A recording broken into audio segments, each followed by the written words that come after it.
Hi everyone, welcome to the show tonight.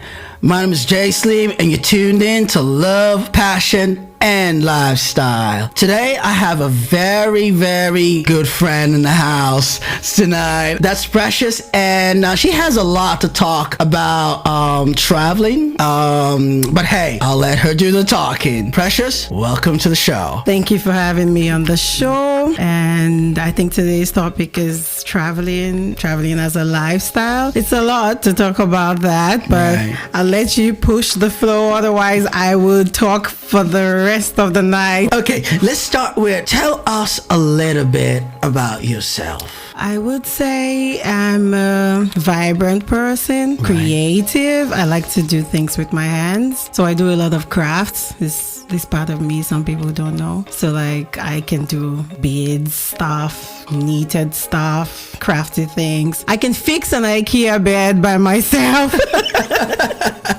So like things like that. I really use my hands. But other than this, there are just times where I'm that homebody, just right there at home. Don't want to do anything else, just lay on the couch and chill. And then the other times I'm hopping from plane to plane. I'm a lot of things, just a little onions, and each layer just shows you a different thing. And and I think that's how you balance life. And where are you from? I'm from Nigeria. Can I claim Hungary yet? Kitchit, but I am from Nigeria. Yeah, I'm from Cross River State in Nigeria. Oh wow! And what do you do here in Budapest? I know you work, but you don't know exactly what. Yeah, I know it's in the medical field, but we can. So it's actually in the pharmaceutical field. Okay. So I'm a regulatory affairs specialist, and basically, in few words, my job is to liaise between the medicine agency. So for Europe, that will be the European Medicine Agency, and my company.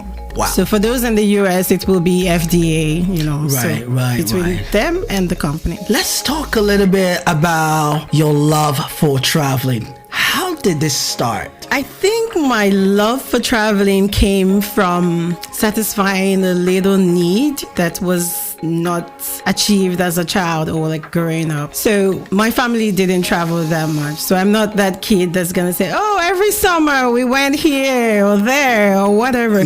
We kind of just like we're in Lagos and we go from one state to another, and that was it. And there was that need in me, like I want to see what's out there, like what else, right? I just don't want to go from Cross River to Lagos to Abuja to, let's go somewhere else.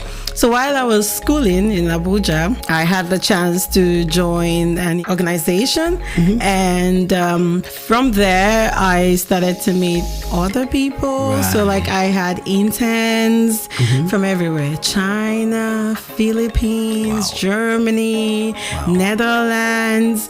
And so I started getting more exposed to like other people, other cultures, because some had to live in my house. I can never forget the day I was hosting a girl from Pakistan, and this wasn't even in my house in Abuja. This was my family house in Lagos. And my dad is like, Pakistan? I was like, yes, daddy, I have friends everywhere.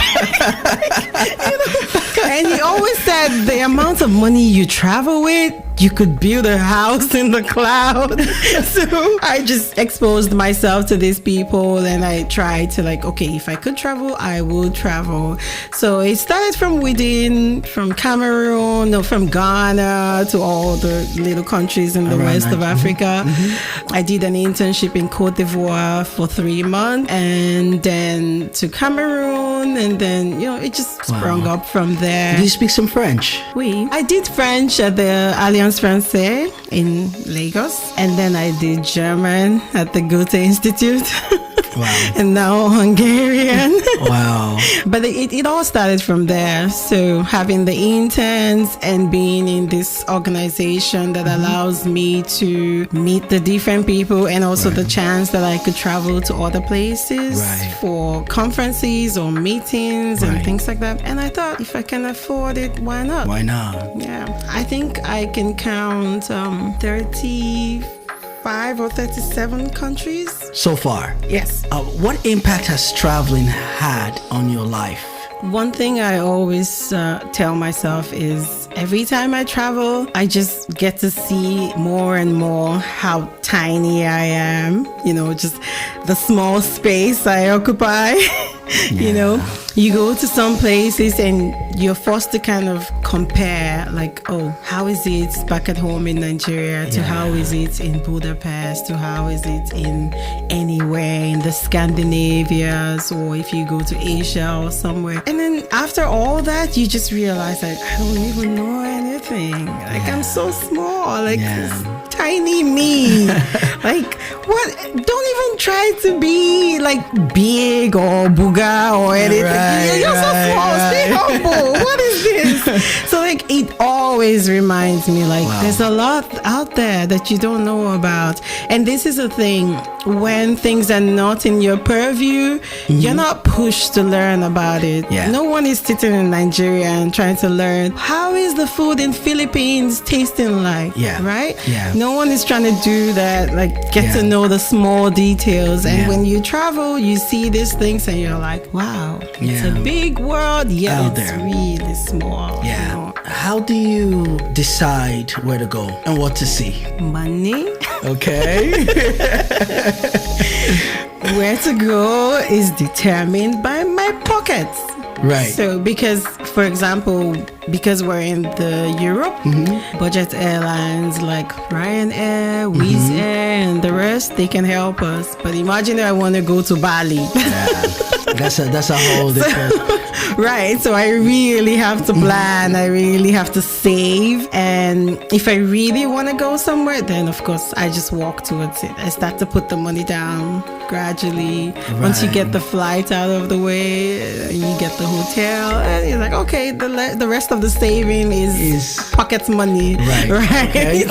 So you do it gradually. Okay. But within the EU, it's a lot easier. It's a lot easier. For example, I was in Venice recently, and I bought a flight to go for 8,000 forints around, right, or a little over. That's about $20, right? But to come back was 38. That's 38,000 forints. Yes. Wow. So that's around 100 and... It's 100 euros. Wow. Yeah, so and you pay around 20 to go, but 100 to return. Wow. So like, you can find sometimes less, like maybe 8,000 to go and 8,000 to come back, and that's not so bad. So sometimes when people say you must be spending a lot of money, I'm like, you must not be doing any kind of planning. Yep. Because you can plan your trips. And that leads me to my next question. What's the structure of your planning when you travel? Do you mean by activity or before I travel? Okay, let's give a general idea of what the structure would be, and then you can dive into the activity part and the finances and all that. So first things first is, what's the interest? What do I want to do? Do I just want to travel because I feel I just want to get away? Or is there something exactly I want to see? So initially when I used to travel, there was always a purpose, because I was always traveling to learn things that these people did to try to affect my own business. Because as you know, I'm in the beauty, the skincare and all of that. So every time I traveled, I was looking, okay, what are they doing here? What's the beauty secret here? For example, I was living in Egypt for 9 months, and every time I was like, yeah, you hear about this whole milk of this and this of that the Queen Cleopatra used this and that. So I'm like, I want to know what's in that mixture. And you're like, tell me the concoction.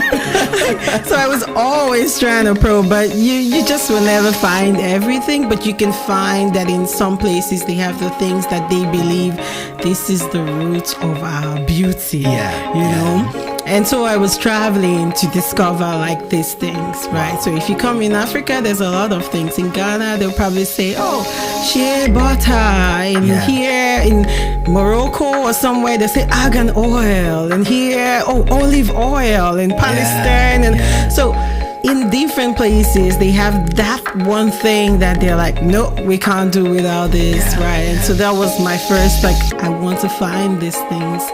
But afterwards, it just became let's just get away and relax. And when you have, let's say you come up with a place, okay, this is a place I'm going, this is the purpose. How do you start getting every other element of the trip ready?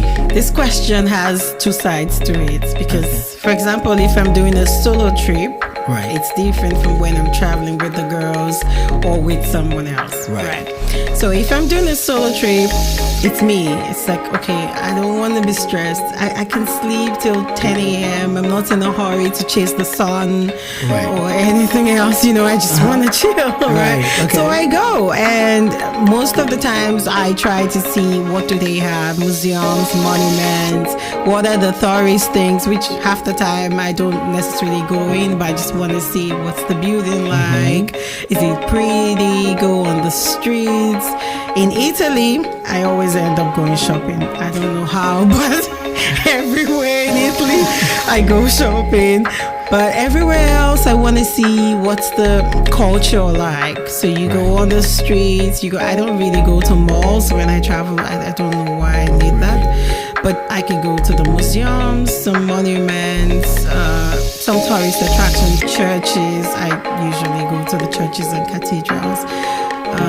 Sometimes I do a walking tour because this gives me like first-hand information from the tour guide without me having to visit every single place. Because you pass by, they tell you, okay, so this was this, and I really enjoyed doing the walking tours when I tried Budapest, Czech Republic, Austria, Prague, and all like everywhere, because there was so much information that was connected. Right. So when you think about the Empire, the Vienna, the Austrian Empire, you think about Budapest, you have to add Czech Republic, you have to add. And so every time I heard something, oh, this king of this, and he did that, and he did this, and I get to Prague, I'm like, oh, this person of Budapest, and this person of Hungary. So it was like information was connected, and it was a lot of learning for me. And then getting to Berlin, and you hear about the wars, unlike when you just go and like, okay, I'm going to go party or go to fancy restaurants and things like that. You're not gonna learn anything from that. So, and I can do that in Budapest. What were some of the challenges you faced in traveling? Yes, if any.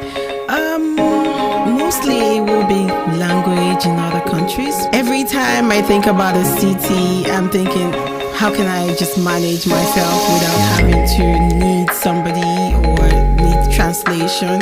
But it's mostly just the language, and it's good that everywhere I've been, it was easy because either I had English tour guide or I had people who spoke the language fluently, or I just went around where I didn't need anything, because you must always find something. You can find an Irish pub everywhere and they will speak English. That's right. And you can always ask someone from there. Right. So mostly it will be the language. I've never really had so much challenge with traveling if I planned properly. Okay. I've had fun experiences. For example, when I was in Santorini with the girls, we were 7 of us.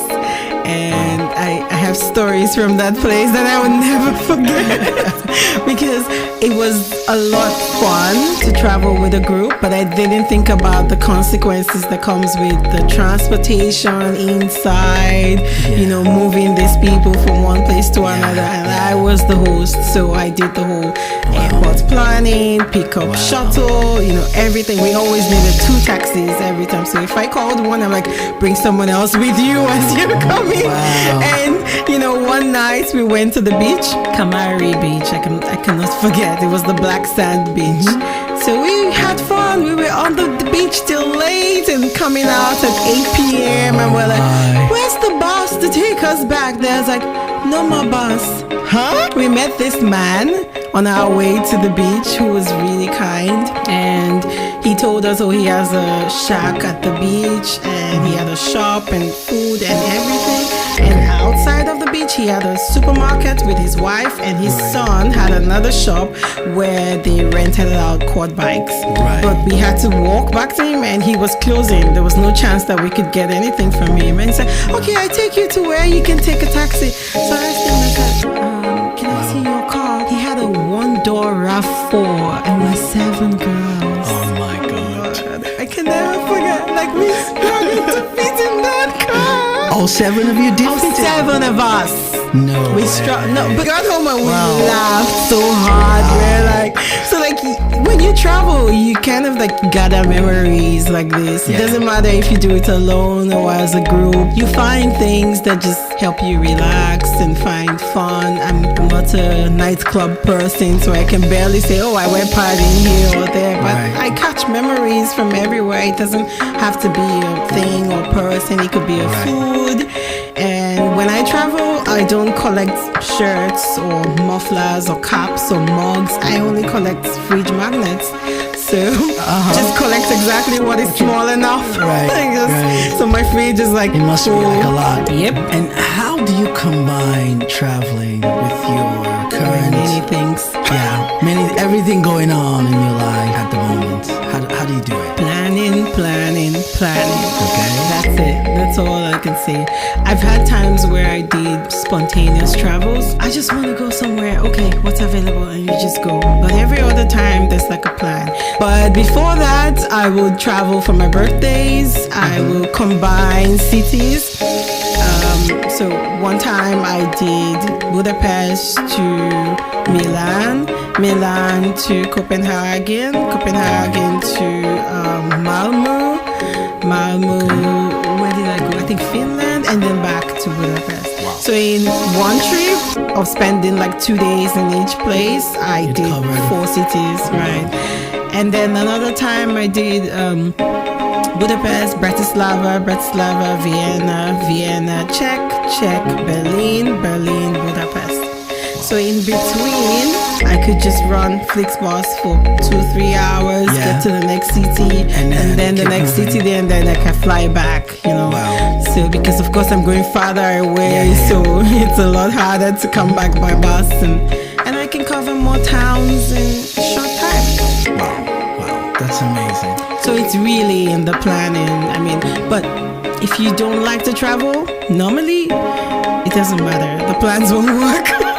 Right. So you need to have an interest. Like I want to see, I want to know what's there, what's happening there. You don't need to have people travel for festivals, for party, for I don't know, occasions or things like that. You don't need to have that.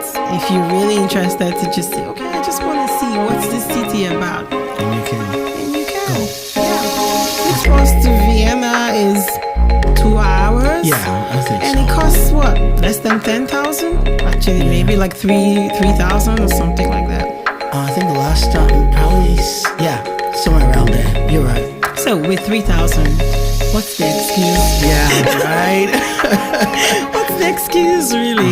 So if you want to, you can actually travel. If you had to advise someone out there who is, they've had this love and passion for traveling, but they've had some kind of fear to actually push themselves to go. If you had to advise someone like that, what would you say? The breaking point here is fear. So you've used the word fear, which could be a lot of things.